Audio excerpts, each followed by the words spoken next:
next step on my road to 100. I need some coaching because, well, I feel I've got issues. Maybe not just all cricket related, but some of them cricket related can be fixed. So I need to go to Basingstoke, serious cricket. Rich Hindley, you've seen him before, haven't you? He's a bit of a legend, and have some coaching. Hopefully there's a few things that he might be able to help me out with. I've got a couple of questions like about almost switching on, so to speak, and then also see if he can do something about that kind of back path. But I don't know. There's a couple of things I'm going to talk to him about, but yeah, let's get going. Amongst other things, I kind of feel like I'm moving out at the moment because I'm going to Northants after this to go and do commentary against Glamorgan for 4 days. So yeah, it'd probably take me half hour to load the car.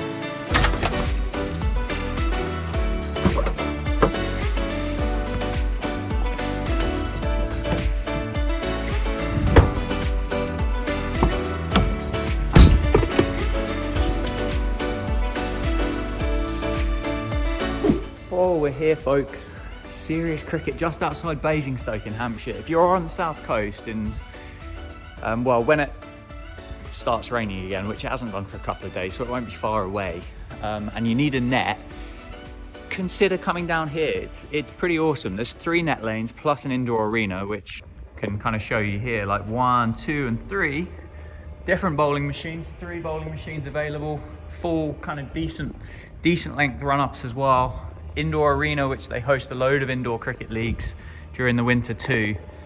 And I'm just going to put myself in the head coach's capable hands, really, and just see what he has for me. See what thoughts, plans, drills, a session, essentially, is what I'm going to end up having. Not one of those sessions. They'll come later in the summer after one of the games, but I probably won't be videoed either. But yeah, wish me luck. Head coach. Yes. I'm on a journey. You are, aren't you? And, well, I don't know whether I'm going to get there. No. But I'm hopeful that I will. Yes. And on this road to the journey, not only is there going to be playing cricket, but hopefully throughout, I'm going to speak to some good people to kind of help me along that journey as well. Good idea. We're starting here. Hence why I've invited you into the conversation, sir. But yeah, the journey is, I've never scored a 100. Yeah. Anything. I've got, I think my highest score is 63.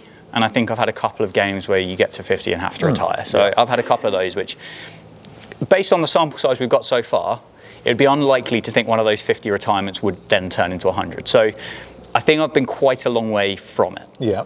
I've been to World Class Willow, I've got kit, I've spoken to somebody about what might go on through me noggin, and I've tried something else, and obviously games will start pretty soon. Can you help me? Well, of course. Thanks. Not a problem. Getting to 100, there's lots of different ways you can do it. And you can hit it hard, you can block it and get there over a period of time. Generally speaking, you're going to need a plan. Yeah.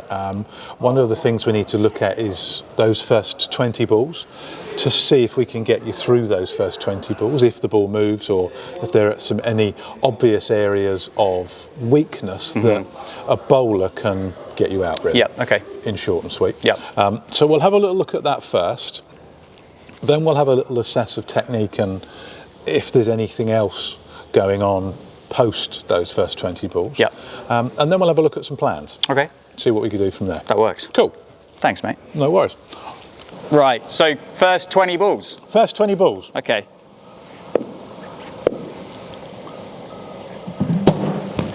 So first thing we notice is he's got a trigger movement. The back foot and the front foot come across. So we start off in an open stance position and then we move to both toes in line. That's a heavy length as well. Thank you very much. Now the bat does wander around a little bit. So it does go to that gully line, starts fairly straight and then wanders across, but then does come back down straight. A number of balls have gone to mid-off to extra cover. I've bowled quite straight and now he's just whacked one over to the leg side.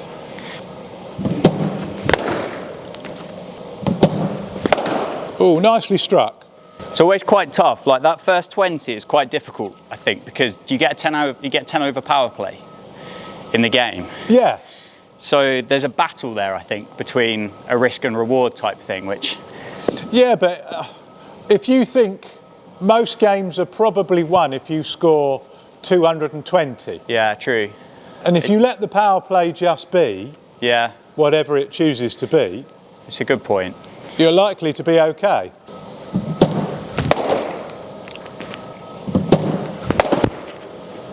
When you hit that in the air, was that deliberate? Yeah. Okay. Sounded like a no. That was a no. Thank you. Oh, well bowled.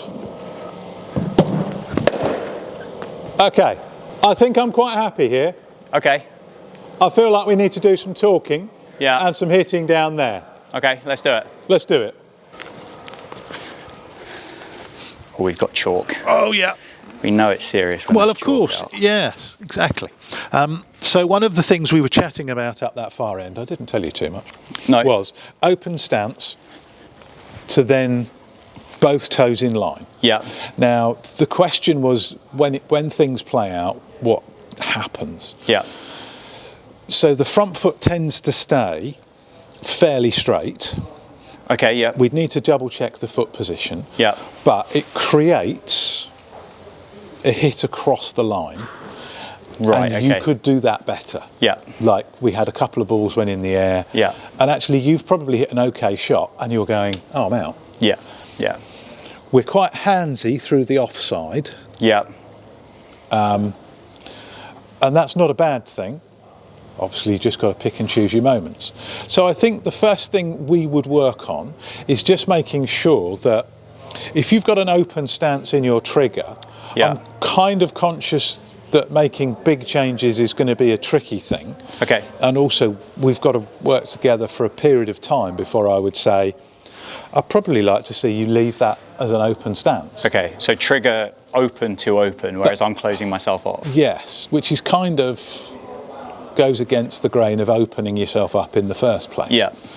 But also maybe it doesn't, because you started here not moving, you've moved to here to get back to there Yeah. because you like a move and a bit of rhythm. Yeah. Yeah. So there is logic to why you may have done it. Mm-hmm. So start open, stay open, so that it allows you to play with more bat face through to mid-off, bowler, mid-on. Okay. So you're, in essence, you're limiting bowlers' options to get you out. Yeah, okay, makes sense. And you're maximising your opportunity to play straighter and score runs. Okay. Okay, so what we'll do is we'll just, as I'm going back with my hands, you Yeah. just make your trigger movement. Yeah. So straight across, lovely from there. Yeah. Now just push your body weight forwards and then stay straight. Yeah, open. Better, just check your front foot position. Yeah, it doesn't come too far across. And again, go both. So there. And then you've stayed straighter. So that's a good start. Yeah, so make that move and then you stay straight. Good. Make your move. So foot did come across a little bit.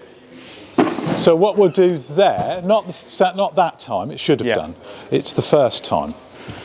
So it almost kind of comes across and is almost that. It can be, yes. Yeah. So we're going to, instead of not giving it a destination, we should give it a destination. This is just an observational line. Yeah. This is probably where we want our front foot to end up Yeah. post trigger. Kind of that angle rather than. Yeah, and probably even further back. Okay, so try the trigger and see how you get on. Yeah. Okay. Yay, see that's already got you a little straighter. Yeah. That has gone straighter. I like Yeah. that. That's really good. So much better. Yeah, it's nice. Good, and again, stay on that shape. Yeah. It's the Okay. turning hands that causes the trickiness.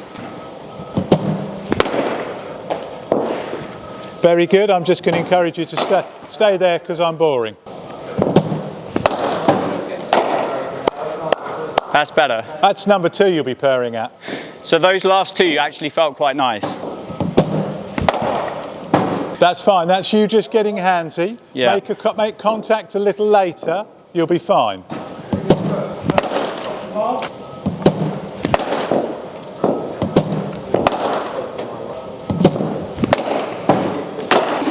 Really good shape. That was nice. Yeah.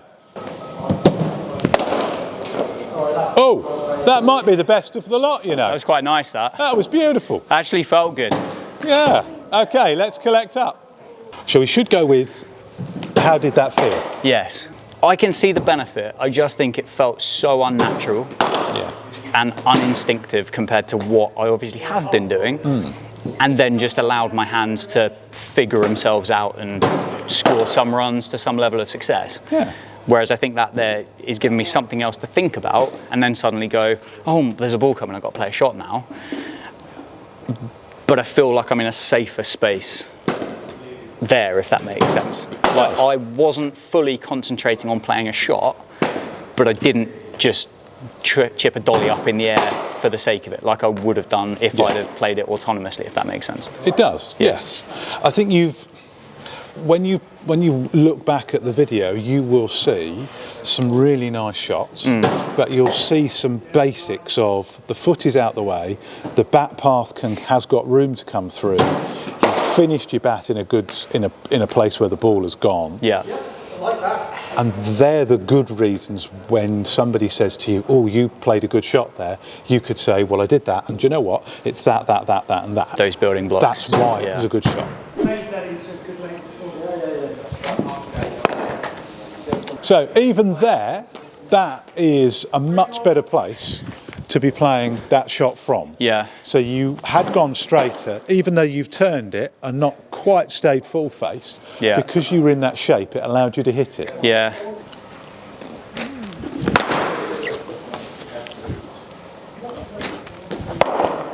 Well played. It's just opened the hands up again, didn't I? It is a little bit, yeah.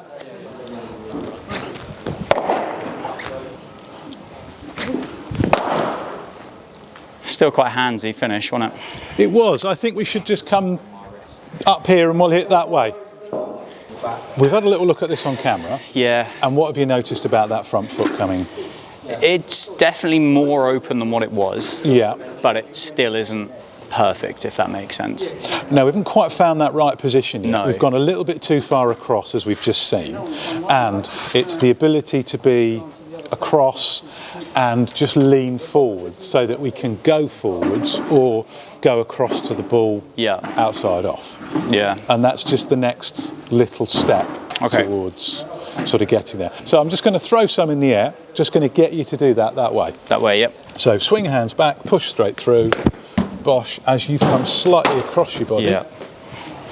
That's lovely. So we'll just go offside. Yeah, lovely, but you just come slightly across.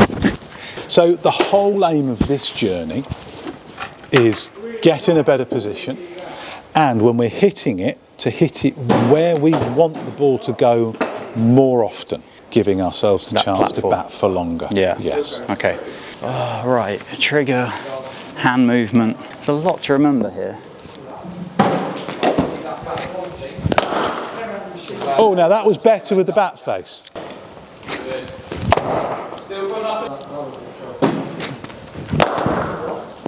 I think that's that top hand thingy coming back in again, I think. Yeah.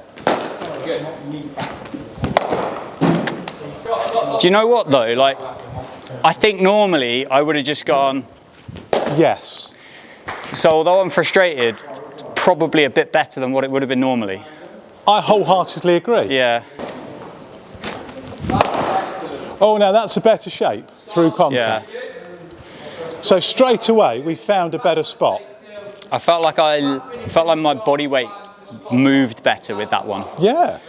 That was really good. That was nicer. Yes. Nicer. But we can see the benefit of doing the two things. Yeah.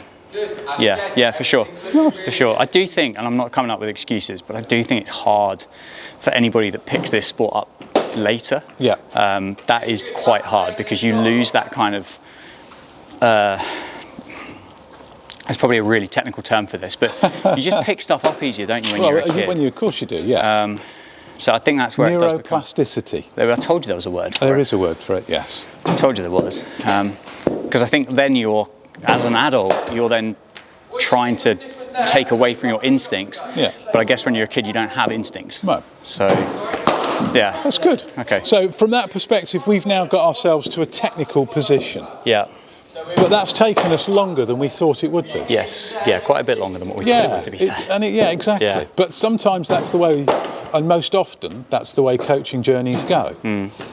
And it would be at this point, I would say, right, now go play. Okay.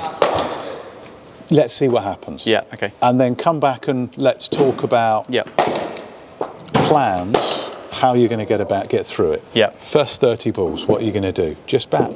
Yeah. Get yourself in. Make sure you've got got yourself lovely and aligned to the bowler. Step forward, play.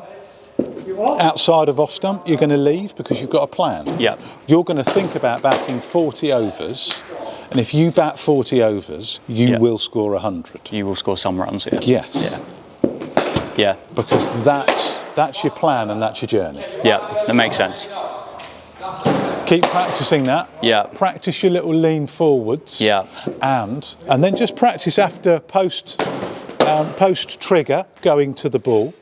And then do it with some throwdowns from the boys at the nets. Yeah, okay. Before you get to your matches. And then train at nets doing it. And then before a match, exactly the same. Yeah. Even if it's just 5 balls to mentally remind yourself to do it. Yeah. Spot Switching on, isn't it? Yeah. Nice Good one. luck. Thank Pleasure. you, mate. No I worries. appreciate it. Cheers. It's been fun. I would cross my fingers, but they're a bit well protected at the minute. Tough to do that. Yeah, tough, aren't they? Yeah, it is.